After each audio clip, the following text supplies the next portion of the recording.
Welcome to steno dictation. Dictation 5 second बाद शुरू होगा। स्टार्ट।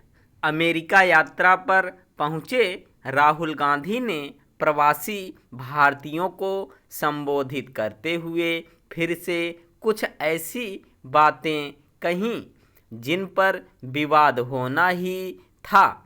इस पर आश्चर्य नहीं कि भाजपा नेताओं ने उनके बयान पर आपत्ति जताई और उन पर विदेश में देश को बदनाम करने का आरोप लगाया।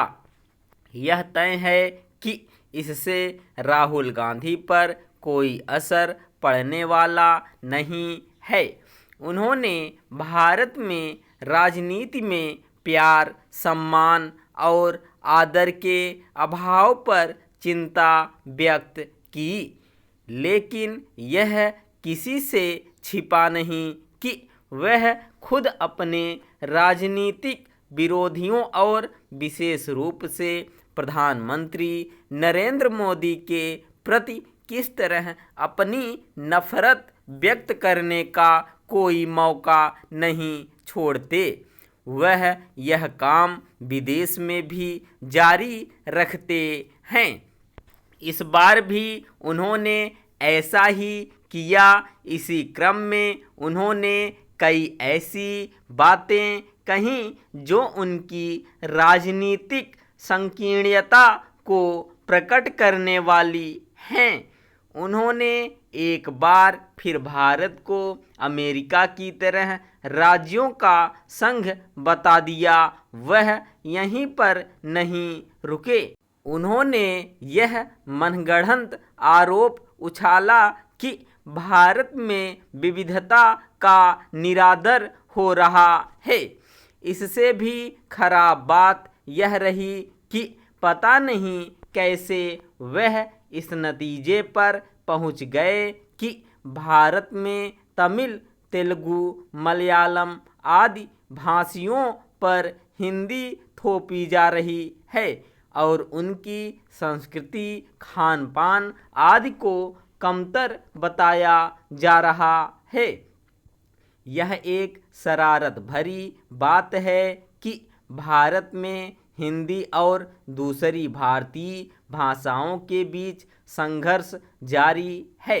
आखिर कौन है जो राहुल गांधी को यह समझा रहा है कि भारत में ऐसा हो रहा है क्योंकि देश में कोई भी किसी भाषा या उसकी संस्कृति को कमतर नहीं बता रहा है।